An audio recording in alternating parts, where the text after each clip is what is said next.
Your mid-century house does not comply with the modern building code. That's okay. No one's going to knock on the door and demand that you have an electrician come over tomorrow to rewire every outlet in the house. Your house is grandfathered into any code statute that was written and approved after it was built. But if you start to make changes, you're going to need to bring parts of it up to modern code. And look, I know this isn't as sexy as the best mid-century tile sources or how to set up a perfect kitchen remodel, but the building code is our friend. It keeps us safe from fires, from falling ceilings, and makes sure that there is always somewhere to plug in that Vitamix. So today let's talk about the modern building code, how it applies to your remodel, and what you need to know, a little, not a lot, in order to plan properly for changes to your home. Hey there, welcome back to Mid-Mod Remodel. This is the show about updating MCM homes, helping you match a mid-century home to your modern life. I'm your host, Della Hansman, architect and mid-century ranch enthusiast, and you're listening today to episode 2216. Okay, before we get into this, I want to ask you, do you follow Mid-Mod Remodel, or me, Della, Mid-Mod Midwest, anywhere else across the internet? Do you get our emails? If not, I would love to send you a helpful little reminder and some helpful, cheerful advice about the podcast every week. Do you follow us over on Instagram? I'm not there as much these days as I sometimes am, but that's always the place where you can reach out and get a hold of me directly. And do you follow us on YouTube? I've been paying a little bit more attention to video content recently, and this is... how do I put this? To podcast, to me, is a lot like the episode we're going to be talking about today. It is a library of long-form resources, deep information, a lot of side quests, a little rambly. It's often based on answering questions I've gotten from clients, from students inside my Ready to Remodel program, just trying to make sure that as much useful, comprehensive information about mid-century homes and making good choices for them is available to anyone who wants it as possible. So if you're a longtime listener to the podcast, hey, I see you. I love you. You're great. But over on YouTube, I am trying to be a little bit more oriented towards the strategic side of planning to remodel. So if you're looking for a pep talk, some insight into the remodeling industry and how you can get what you want out of it and not let it push you around, and some guidance towards moving quickly forward into planning a remodel, meet me over at Camera 3. I'm kidding. There's just my iPhone. But meet me over on YouTube and let's get into it. I've just been putting together a new video series that is oriented towards jumping into progress. So over there, we're going to be talking about how to plan some work you can do on your home in 2026. That might mean a bigger vision of the work you're going to do now and 2 years down the line, and then a 10 years down the line dream project. Or it might mean figuring out that what you need to do is fairly surgical. You don't need to make that many changes, but what you can do and get started on right away. But everything I put over on YouTube over the next couple of weeks is going to be oriented towards getting into action and planning for 2026 changes, improvements to your house, large or small. If that sounds useful, I put up the first of the video series on Tuesday. It's there right now. You can go check it out. And it is all about how to avoid getting stuck, getting demoralized by thinking about the overall cost of everything a remodel could be, and in this economy, which so often happens when people begin by sort of Googling cost of an average kitchen remodel and then realizing that they don't have that kind of available resources. And so they just stop. And if this is you, if you feel like remodel plans are too expensive right now, I want to kind of reframe what might be possible. And I'm doing that over in that YouTube video. And from there, continuing to just talk about how to sort of plan well within the greater remodeling space and how to get what you need out of contractors, out of designers, out of me, out of anybody you work with, and plan a remodel you can actually take on. So that cheerful, helpful, actionable advice is going to be over on YouTube, adding up over the next couple of weeks. If you've got friends who might like that, if they're more YouTube people than podcast people, tell them, maybe follow the channel. I would really appreciate it. And not to be icky about this, our computer overlords, but the more people with a genuine interest in mid-century who happen to follow those videos and interact with them on YouTube, the easier time the YouTube algorithm will have in connecting them to other mid-century homeowners who don't listen to this podcast and have never heard of Mid-Mod Midwest.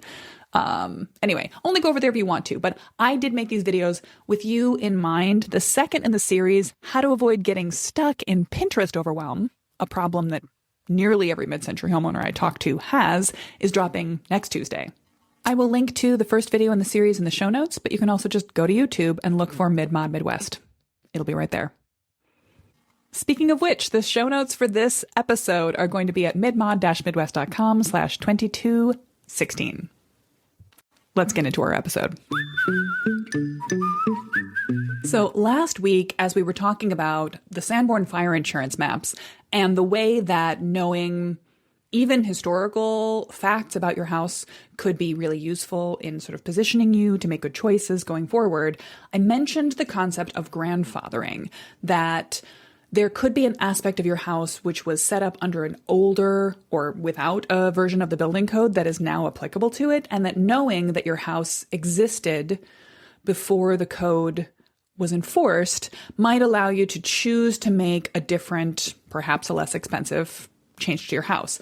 So as I started to get into that, I realized there was way more to talk about it than we had time for last week. And I wanted to come back this week on the podcast and discuss in more detail what it means to grandfather in terms of a building, but also just to talk about how knowing a little bit about the building code can be relevant to you. Now, this isn't because you are needing to become a master electrician or know all of the ins and outs of the zoning code in your particular district, but getting familiar with the local rules governing what you can and can't do in your home and with what local authorities will want from you as far as paperwork and a remodel, knowing the details of what you can do in your home in terms of setback requirements, flood zone concerns, or other restrictions is something you can farm out to experts. But the more you know, the more you have even a familiarity with what's going on, the more you can navigate your remodel process with ease.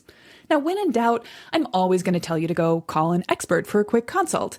And in the case of code questions, that's probably going to mean calling up your local building department to confirm or clarify anything.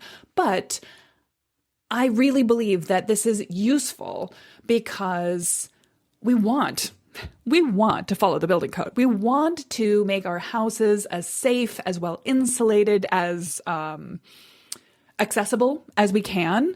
And mid-century houses, while lovely in many ways, probably do not measure up strictly to the standard of a new building today. So knowing more about how the building code once was and how it is today will allow you to make informed choices that you can improve things about your home voluntarily, or if you're doing a large enough scope of work, if you're doing like a full kitchen remodel, you will be required to bring the full kitchen up to modern safety, electrical, structural codes. So this can also be really helpful in terms of avoiding unpleasant surprises when you start to talk to contractors. If you've been dreaming and wishing and hoping and thinking only about the aesthetics of a house, you'll be unpleasantly surprised by some of the regulatory concerns that come in. And that's not the fun part. It's not picking tile. It's not solving your layout problems. It's not any of the sort of beautiful, satisfying, big win things. But we do need to pay attention to what's going on in the code. So I'm going to tell some stories from my own client work, some times when knowing what has been going on in the code and even knowing about grandfathered status has been incredibly useful or allowed us to preempt a problem or to make a decision once if we're going to commit to making a change, knowing that we're going to trigger coming out of a grandfathered status, that we're going to make that worthwhile or not do it at all. But first, I just want to give a little bit of framing for codes and what they are and how they work. So here's where I'm going to come back to my history nerdiness. Remember, the podcast episode is where I get to go deep. The concept of a building code goes all the way back to the Code of Hammurabi. And in order to talk to you about this, I am going all the way back to my notes from my architectural licensing exams, which I'm the kind of learner who I like to read or hear something and then write it back down again and then organize those writings into color-coded subheadings, topics, basically make my own little textbook for myself. So I found my little study textbook that I'd put together for the construction documents and services exam, one of 7 that I took in order to become a licensed architect. And I actually had some fun going back into this. But the Code of Hammurabi dates back to the Babylonian culture. And if you're familiar with the phrase an eye for an eye, that was the justice system that was used in that time. And it was applied to a death sentence for a builder whose construction failures killed someone else. Now, we don't generally do it that way today, but we still regard building safety as a very important thing. When you go forward in time, and by forward in time, I'm still talking about like 1100 and something, England's first building code was regarding forbidding thatched roofs and adding party walls as a requirement in urban areas to prevent fire spreading through cities. And in fact, in 1625, the first recorded code in New Amsterdam, now modern New York City, regulated roof coverings as fire prevention. A lot of the building code concepts I was trained in, a lot of building history deals with fire, fear of fire, and avoiding death by fire. And a lot of the building code concepts that I was trained in and tested on, and I have notes about in this, 50-page document I put together of code and professional standards regulations, have to do with safety in larger buildings, in urban spaces occupied by many people, offices, multifamily residential spaces, mixed-use developments, high-rises. And we have building code covering things like making sure there are proper fire exits, continuous routes of travel that are sized for the number of people expect to be in the building, how many stories above ground those routes can go, doors designed to be clearly recognizable as a means of egress, set up with panic hardware that always opens outward when someone is trying to get out of a building, areas of refuge where someone who's not capable of using the stairs can temporarily wait safely for assistance. This is yikes kind of stuff, but it's very important. We have to follow these rules. Now, the residential building code is generally less dire, less like here's where you can wait and hopefully not die of smoke inhalation while firefighters come try to rescue you. It's generally oriented around like, get out this window right here. But it's no less serious for being smaller in scale. And I'm going to talk a little bit about means of egress, about electrical safety, and a bunch of other codes going further. But I want to underline the fact that we often, in a construction process, we often end up talking about codes and inspections and regulations as something that limit us and force us to do things that we might not necessarily want to do. But at their core, building codes are there for our safety. And they are often pushed by insurance companies as a way to reduce the potential for financial risk, but they are generally at bottom for health, life, and safety purposes. And we want our building codes and our designs and our plans for our homes to be as code-worthy as possible, not just to comply with the law, but so that no one will die in a fire. I should say, we often think of barrier-free design, the ADA, what we might call accessibility design, as code compliance as well. Now, technically, while architects in major public buildings are required to consider the ADA and barrier-free design, it's not an enforceable code, which is a weird little distinction. And typically, the ADA has really nothing to say about residential buildings because it applies the Americans with Disabilities Act, as it was passed in 1992, was primarily concerned with making public spaces available to every member of the public. They're still a good idea, however, and we can take some of the regulations that are applied to public buildings and use like turning radius for a wheelchair in a bathroom and apply that to the design for a bathroom that we anticipate will be used by someone in a wheelchair. So if you're curious about that, I've talked actually just recently, back in September, in episode 2206 about designing accessibility into a mid-century home. And that's a great place to go if you're looking for ideas for how to make your home either more accessible right now or more future-proofed against your own potential needs for barrier-free design. Again, that actually transitions perfectly into the fact that how much or how little building code there is applying to your house really depends on where you are located, because we don't have a national, well, we do. We have a national theoretical standard for building code, but building codes are enforced by local municipal governments. Your city, your township, your county. One of those groups is probably going to be who has designated your building code. Your state will certainly have some state level residential building codes. So that's often the place to go. Here in Wisconsin, we follow the residential building code set by the Wisconsin legislature. But when in doubt, you have to comply with the rules that apply to your specific house. But when in doubt, it's never a bad idea to follow a broader code, which is generally going to be more restrictive in most cases. So the International Residential Code covers all building, plumbing, mechanical, fuel, gas, and electrical requirements for 1 and 2 family dwellings, townhouses, that sort of thing. It's definitely going to cover you. So that's not a bad place to start. And there are other little micro aspects of code that are protecting us that we might not interact with directly, like Underwriters Laboratories. If you've ever gotten a new lamp and it has usually a silvery sticker on the cord, which says UL something, something, something. This means it was tested to pass a product safety exam to make sure that it's basically to make sure it's not going to catch on fire when you plug it into the wall. We have code and societies with standards that cover gypsum, as in drywall, concrete, timber construction. There are codes that are governing what's happening with the 2x4s we can get at the hardware store and the lumber yard. There are just like all sorts of little micro codes that you don't really need to pay attention to, but are protecting you and keeping you safe.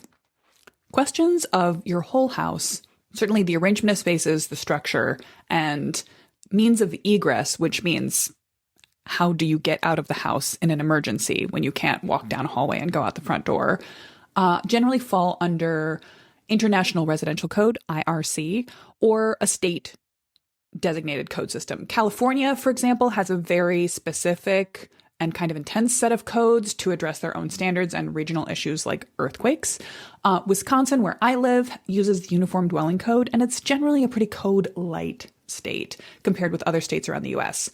But then you'll also get into specific, profession-specific codes, the electrical code, the plumbing code.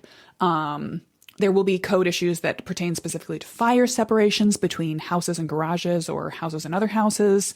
And then zoning will govern how your house can take up the amount of space that you own as a lot. So it will have to do with side setbacks, how much of your total property area you can fill up with house and or garage and outbuildings and whatnot. If you're going to have an outbuilding, where it can be located, how it can be positioned in the rest of the house. Now, the best way to go find out what codes apply to your house, frankly, is not to do research. It's to go to your specific municipality, make a phone call, or even better, make an appointment or just show up and talk in person to local building code officials. It's never a bad idea to check in with people before you do anything in your house, particularly if you're going to be DIYing any part of it. And make sure you know what are the overarching building codes in your area and what issues the local code authorities expect to come up for projects you've got in mind. I find that, even in this era of strained government resources, it's always best to just have a talk in person with someone. Now, permitting and planning departments are just as busy as everyone else. And so, obviously, read the room. Don't try to get someone's attention when they're doing something else. It might be worth it to call and ask if there is a good time of the day or week to come in and talk to somebody. But it's easiest to have someone who is actually in the know about your specific area tell you, point you to the resources, send you the links, because doing your own code research can be pretty demoralizing. Doing a little bit of a code overview is part of what we perform as a service for our master plan clients. And we don't go too far in depth because a lot of the things like the number of outlets in specific areas is beyond the scope of our schematic design process and will be handled by the specific subcontractor who's going to take it on. But we do, if we're thinking about making a small addition or reconfiguring the space or moving a stair, I'll talk about all of these things in specific a little bit further down. We want to know that we are proposing designs that are buildable, that are compliant with local codes. So we've got to do a quick check to find out what zoning district is this house in? What local codes apply to it? If it's in Wisconsin, I generally do that pretty much off the top of my head, although we always do a double check to make sure I'm correct. But in other states, in other places, we'll do a quick zoning review to make sure we're catching all the local rules. And it is consistently confusing. This is part of the reason we do it for our clients. Somewhat hilariously, I just ran into trouble with this yesterday. Back in the day when I was a solo designer doing entire master plan packages and process myself, it was always on me to do this code review. Now that I have a small team, it's the first pass of this is something I have my design assistant perform. But we had our one-on-one yesterday, and she just couldn't figure out how to figure out what the zoning designation for a particular house was. And so she just asked if I would, show her what she was missing. This house is located here in Madison, Wisconsin, my hometown, and it ought to have been the easiest thing in the world for me to pop up a zoning map and show her the relative information. And instead, she watched me flail around on Google for several minutes as I went down rabbit holes and found the wrong websites that didn't contain the information we were looking for. Eventually, I realized I'd done a master plan package for a house in a nearby neighborhood several years ago. We went and looked up the information that my records on that project found out the types of zoning designations that can exist. Sometimes it's going to be R1, R2, meaning residential, commercial, something like that. In this case, it was TRC1, traditional residential compliance one, I think. Consistent one. Doesn't really matter. But I was able to figure out what are the categories based on what this other house was, and then Google for those specific categories, and then find a static map that contained the proper information. And we could just lock it down and move on. But my point is that even I don't do this every day because we don't have a new project every day, but I do this regularly, and it's still sometimes hard for me. And my team, who does this fairly often, still sometimes gets lost. We know how to track it down in the end, but don't feel bad if you're having a hard time figuring out the legalese of code language or how even to find out the relative information for your house. You can just go ask for an expert opinion. As long as you have some sense of what kinds of code issues are likely to come up in your remodel plans, large or small, you can focus down on the particulars. You can check with the professionals you're going to engage to do the work and trust them. They will be accountable to their professional licenses to make sure that they've crossed their I's and dotted their T's and gotten it all right. But as long as you have a sense of what kind of things are going to come up, you're going to feel more confident knowing how to proceed forward and what kinds of tasks and costs are going to be associated with bringing your house in compliance with modern code. Again, most mid-century houses are grandfathered, which means, okay, let's talk about the electrical code. For example, most mid-century houses do not meet modern electrical standards. If nothing in your house has ever been updated, if you have a time capsule house, it's pretty much guaranteed to be non-compliant. Now, that does not mean you have to rush around tearing out walls to add electrical outlets where they aren't, or to update electrical outlets from ungrounded to grounded. That's 2-prong to 3-prong if you are just trying to jam a plug into the wall. But if you start to make changes around the house, any room that you change significantly will need to be brought up to meet modern code. If you change a lot about your house, you may be asked to go ahead and bring the entire or big areas of the house up to code. Just remodeling a kitchen, for example, isn't likely to trigger a full update of your entire house. And for example, any room you do nothing in, any bedroom you don't touch, you probably don't need to add outlets to, but you might want to. You might choose to bring all of the outlets from ungrounded to grounded standard, for example, so that you can plug in a power strip or a computer or any number of useful things. There are, of course, little converters that you can get that you just stick a 2-prong thing into the wall and it has a hole for 3 prongs, and that third prong in your computer outlet has somewhere to go. But that's not exactly the same thing as having a grounded outlet. And ideally, if you're plugging in something as valuable to you as your computer, you would actually like it to be properly grounded as it goes. Again, something you might want to just get addressed for your own sake. In a mid-century house, you're unlikely to have water-appropriate outlets near bathroom sinks or kitchen sinks in the way that you're currently required to do, and it's not a bad idea. So bringing all of the outlets in your kitchen up to 20 amp GCFI, or ground circuit fault interrupted, that basically means that the outlet is very sensitive to any flow of electricity between 2 conductors, and it will trip or turn itself off if there's a problem. That's easy to reset. There's a little button that you can push in the middle. There's often a red light with it. And this safety feature is meant to prevent you from electrocuting yourself, which is handy because in a kitchen, we're more likely to have wet hands there. Similarly, in a bathroom, any outlet that's within a certain distance of a faucet is required to be GCFI qualified.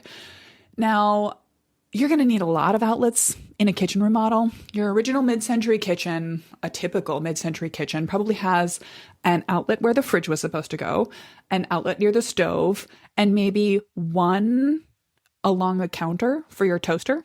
A modern kitchen needs one GCFI outlet every 4 feet along every counter surface. Another way to explain this is that at any point on the counter, you should be no more than 2 feet from an outlet. So a section of wall wider than 12 inches needs an outlet. This can feel overwhelming from a layout point of view, but it's a good idea. If you're looking for places to plug in your microwave, your mixer, your Vitamix, your coffee maker, and charge the tablet displaying the recipe, this also means you need a lot more circuits than a mid-century house has. You need a separate circuit for your lights versus the outlets. The dishwasher, the garbage disposal, the microwave, and the electric range all need their own circuits. Basically, a new kitchen takes up a lot of space in your breaker box, which may mean that now you need to update your breaker box. You might need to go from a 100 amp to a 200 amp service. None of this is something you really need to be specifically familiar with, but just be aware that it's going to be one of the associated costs of a kitchen remodel, and that ultimately, even though it feels expensive, it is both much safer and an improvement to your cooking experience. Code around plumbing issues is probably going to be even less top of mind for you, although of course it's important and should be followed in your residential remodel process. You might run into an overall number of bathrooms or usually it's number of toilets that are required per number of bedrooms in a house. If you're adding on space, if you're making extra spaces that could be considered as bedrooms, that might come up. And then what's probably the question you're going to get asked most specifically related to plumbing code in a remodel is if you're replacing a dishwasher or if you're putting a sink into an island, you might have some issues of garbage disposal or an air gap or high loop separation for the dishwasher drainage. These things are relatively minor, but again, there are codes governing this and they will come up during the course of the remodel.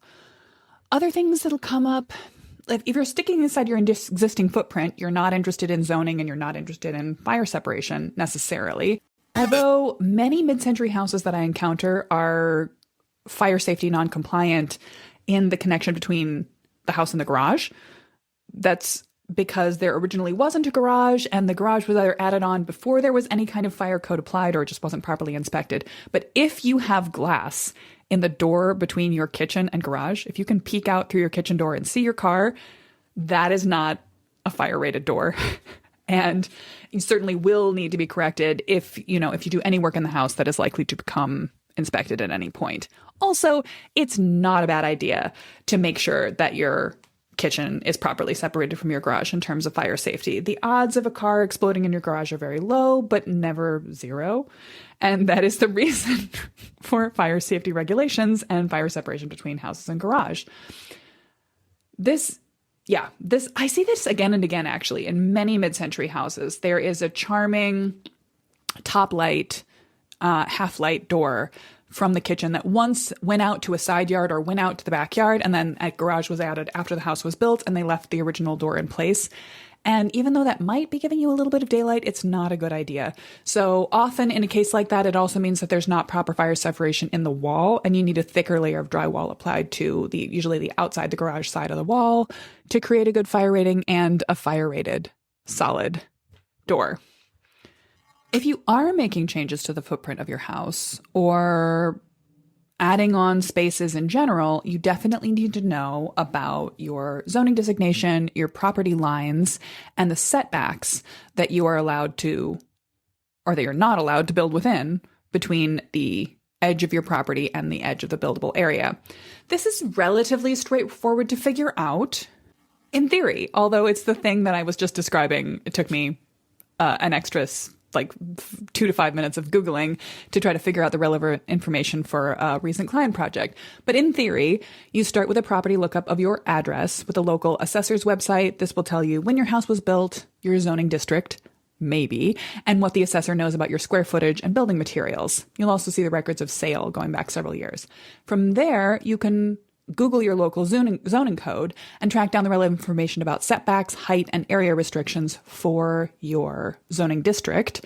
And then you can also figure out what building code governs your jurisdiction. Find an online copy of the code. But as I've said, it's going to be really dry and really obscure. Sometimes the easiest way to get all of this information, plus find out what the city already knows about your home, is just to ask them. And that's also a wonderful time. I don't want to promise this at all, but when you go down to your local municipal office, you may find that they have records on hand, even floor plan information about your house, or certainly perhaps any records of any permitted remodeling work that's been done in the past. So this is a good opportunity to just learn a little bit more about your house and the building code. If Google can take you to your zoning district and any information about it, you're good to go. If not, there is no shame in phoning a friend on this one or phoning a local official. Now, in some cases, this historical information or the setback information is going to be more relevant than others. If you have a house that's already relatively large on its lot, and yet you need a few crucial feet of added space in order to make some circulation issue go, you want to know down to the silly millimeter how much space you've got to push out. Or this can sometimes be really important in terms of grandfathering. I had a project that came up on our master plan docket about a year ago, I want to say.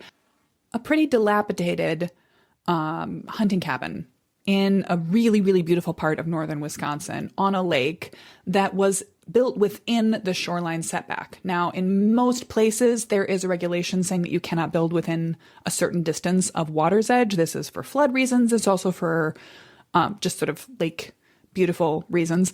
In Wisconsin, the shoreline setback is 75 feet from the water's edge. But again, grandfathering. Houses that were built long ago in close proximity to the water can stay. So this house was built very close to the water line and not in a way that's likely to have, this doesn't have major waterway issues. The water is not going to rise. This isn't necessarily a flood zone issue at all. It's just a matter of it's a quiet lake and they don't want new construction right up against the water. So the question was, is this house going to be permitted to be remodeled, which was our original plan? In that spot, yes, certainly. We're allowed to remodel the house on its existing, within its existing structure to whatever extent is necessary. But working with the local contractor up on the site, it was pretty quickly determined that the house had suffered some major deterioration over the years and also might never have been sort of set up properly on a foundation. They were hoping to raise the house and put a footing underneath it. And in the end, they realized that they needed to demolish the house and start from scratch. So then the question became, were we going to be permitted to rebuild a house in the same spot, or would we now have to move the house back 75 feet from the water line? This is one of those places where it's going to come down to the opinions and the preferences of the local officials in charge of administering the building code. But as it happened in this case, because we were able to find survey evidence of the house having been in place in the past, we were permitted to rebuild a new mid-century style structure. Not my preference. We went into the design process with the understanding that we were going to be remodeling from what was there. But we ended up proposing a new build design, and that was able to be on the exact footprint of the previous house. Nothing could go outside that footprint, not a deck, not a patio, not an overhang, but we were able to stick with that existing footprint and create a lovely, modest, mid-century size house in the footprint of the original dilapidated cabin right on the water's edge. So homeowners' desires met and a really nice outcome from kind of a sticky situation, all because we were able to prove that the house was properly grandfathered in place. Now, this sort of question also comes up in areas where there has been disaster damage. If we can't rebuild exactly what was there, if we can't remodel the house as it stands, we may have to completely comply with new building and zoning codes. Now, this comes into an important issue because of downzoning. It's often true that what was permitted, the amount of floor area, the location of houses in one area, particularly in urban space at one time, have now been downzoned so that what could have been multifamily dwelling can now only be a single family. What could have been several stories in height can now be several less stories in height. And so for a town dweller, it might be that your house is too close to its property boundaries. For someone who is in a shoreline setback, that might mean you need to move your house back. For someone who is in a FEMA-designated flood zone, that might mean you need to elevate your house onto stilts, onto a platform to get up above floodwater designations. And it can create a lot of chaos. So most of these are outlier situations, not what your average mid-century home is going to require. But one case that's going to come up again and again and again for you when we're thinking about the potential for improving a mid-century house is that often a mid-century era ranch house has a stair in an inconvenient location for the layout. And the question that often comes up in our master plan packages is it worth it to consider moving that stair? Often the answer to that question is no, because stairs in mid-century houses are often grandfathered. The modern requirements for a stair rise and run, the tread height and depth essentially, and headroom at the bottom of the stair are going to be slightly more generous than the way that the stair was built, which means that it's not a matter let's just be clear. It is never a matter of sliding a stair over 3 feet. It is a matter of demolishing a stair, patching the hole that it went in, cutting new structural lines, supporting the floor around it in a new way, and building a new stair in a new location. But it's not even a matter of one-to-one taking a stair in a particular footprint and moving it to a similar location 10 feet on the other side of a room to make better flow. It's often a matter of creating a longer space of stair. And sometimes, depending on the direction and the orientation of the stair to the house, that might mean that there's not enough room anyway to have a landing at the top and bottom of the stair with proper headroom and proper rise and run. So it can be very complicated to consider moving a stair. That doesn't mean it's not necessarily worth it to do that. Sometimes it is absolutely the game changer move to shift the stair. When we are dealing with a kitchen that is impossibly small, it's less problematic to move a staircase than to add on an entirely new room or expand the footprint of the house. And if we know what we're doing and why, we can find solutions that let us create a tiny bump out addition for more landing space, or tie the location and new function of a stair in with another design move. Maybe one of my favorite things to do on a house that has an elevation change in the backyard, particularly if we were trying to create really comfortable downstairs living space and make it more connected to the house, is rather than having a straight closed stair that runs between main floor and basement level, do a split level stair, maybe with a half level small addition off the backyard that creates a den that reaches out towards the backyard and really connects the spaces across so that there's open flow, kind of creating almost a split level effect with a small addition that hits halfway between 2 floors. Knowing that we're going to go that big is sometimes justified by the fact that we have decided we quote unquote have to move the stair, and we know we can't just slide it over, as it were. We're not going to get away with that in code. So we're kind of, once we decide to go to that length, we are authorized to go big and make a big move and really transform the entire way that the house lives. So I don't know. For me, I think of these things, these regulations are ultimately always to our benefit, and they do allow us to make some really dramatic improvements, or sometimes require us to think about the house in a very different way. Rather than tweaking, sometimes codes push us off into a transformation style remodel.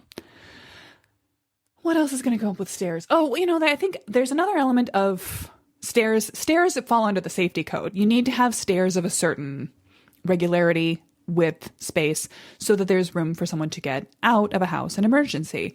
And in a mid-century house with a basement, typically, if the basement is currently unfinished, it's never been considered living space and it's not considered sleeping space. But putting in a guest bedroom or even a teenager's bedroom downstairs is a great way to expand the living area of a house without expanding your footprint. However, you may not allow someone to sleep in a basement with only one means of egress. That's not safe. If there were, God forbid, a fire and the stair access got blocked, that person would be trapped downstairs, and that would be horrifying. So you need 2 means of egress from any basement bedroom. One of them is going up the stairs and out of the house through main floor exits, and one of them is going to be some other way. It might be a walkout basement door, or it might be a window of a certain dimension in the basement wall. And I am a huge fan of putting in windows into basements, not only for fire safety, but also to bring daylight into the space, to make them feel more like main level living area.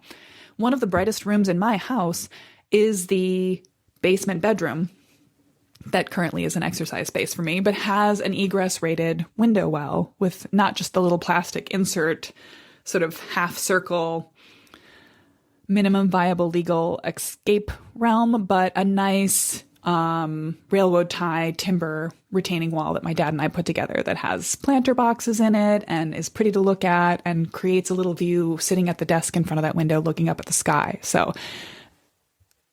because we're required by code to put in a basement window that allows someone to escape from a bedroom in the night if necessary, we're also required to make basement bedrooms bright, cheerful, livable, wonderful spaces. So it turns into a big twofer, and I'm always happy to recommend them to any client that's looking to add bedroom space in the basement. Or sometimes, as a project we've got on our boards right now, it's a really tight house. They're using, technically, their dining room is the 3rd bedroom, It still has bedroom doors on two sides, one that opens to the kitchen and basement stairwell and back door, and one that opens into the bedroom hallway towards the bathroom and the other two bedrooms.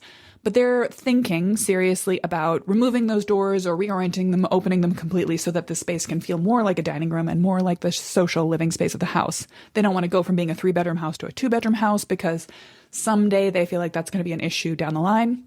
But they're perfectly happy to think about this house having 3 bedrooms, one of which is in the basement.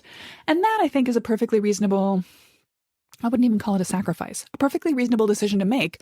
They are a child-free household where they sleep in one bedroom and like to have a guest room for someone else, and that's basically it, and a home office. And there are a lot of other people who are looking to buy houses like that now and deeply in the future. So if someone needs bedrooms for 6 kids, they will buy a different kind of house than this particular house, and that's just okay. So hopefully you're feeling a little bit more conversant with the concept of building codes and what kind of code issues might come up in a remodel. You'll certainly be required and you will want to improve the number and location and type of your outlets. You might improve the entire electrical wiring system of your house. I didn't even talk about insulation, actually, but anytime you're doing work on the exterior walls of your house, it's a great opportunity to bring a mid-century house up to modern insulation code. Basically no mid-century house meets modern codes in terms of insulation because, as we've discussed on the podcast many times in the past, we just didn't have as high a standard of comfort back in the day as we have today. And so if you're going to be keeping your house cool in the summer and warm in the winter to modern standards of comfort, it's nice to be doing that with as little leakage of air as possible. But in general, all of the building code things that we've discussed today are there to save your life or make your life more convenient. They are good things. And sometimes knowing that we're forced to take a bigger step towards code compliance as we ungrandfather our mid-century houses can mean that we get to make really beneficial decisions, like making a staircase access to the basement that creates a better connection between social living spaces in your house. Sometimes that means opening up a view through a cross, replacing a wall with some posts or slats. Sometimes it means moving a stair to another part of the house or dividing a straight stair into 2 runs so that there's a half level in between them. Sometimes we're even looking for a little bit of extra storage space that can become office space or living space in an attic that has a particularly on mid-century high roof. The possibilities are many, but whenever we're thinking about code issues, those challenges can turn into creative impulses that move us towards good solutions that ultimately make our lives better. That's at least how I always think about them when I am thinking about a mid-century master plan approach to improving on a mid-century house. I will have references to some of these things. I don't know, maybe the Code of Hammurabi, where you can go looking for some modern handy code references, and certainly references to, I'm going to link to the new YouTube video all over on the show notes page. You're going to find that at midmod-midwest.com/2216. And I will see you next week for a brief introduction to the live Q&A from this fall's mid-century master planning masterclass. I think you're going to find that if you've got questions about how to make good choices for your house, somebody else might have asked them at that live event. And I wanted to make sure that we got this onto the podcast at some point. It's going to happen next week. But for the moment, if you're looking for more enthusiasm, more good advice, and frankly, specifically some impetus to get moving towards changes you can make in your house, large or maybe quite small, in 2026, I want you to head over to YouTube. Midmod Midwest, no spaces, no dashes. Over on YouTube is the spot where I'm going to be putting up a 5-part video series on how to break down the barriers to remodeling in 2026 and get yourself ready to go, to make some changes in your house you can actually start enjoying right away. I'll see you over there. This episode was written and recorded by me, Della Hansman, and produced by Rebecca Rossi. If you'd like to support the show and mid-century homes in general, please subscribe so that you never miss an episode. You can help other people find us when you leave a rating and review, or recommend us directly to a friend with a mid-century house. Find more of Midmod Remodel on Instagram, YouTube, or pop right over to our website to check out our services. I would love to design a master plan for your home or teach you how to create one for yourself in my Ready to Remodel program. Thanks so much for listening to Midmod Remodel. I love that you love your mid-century house. I love it too.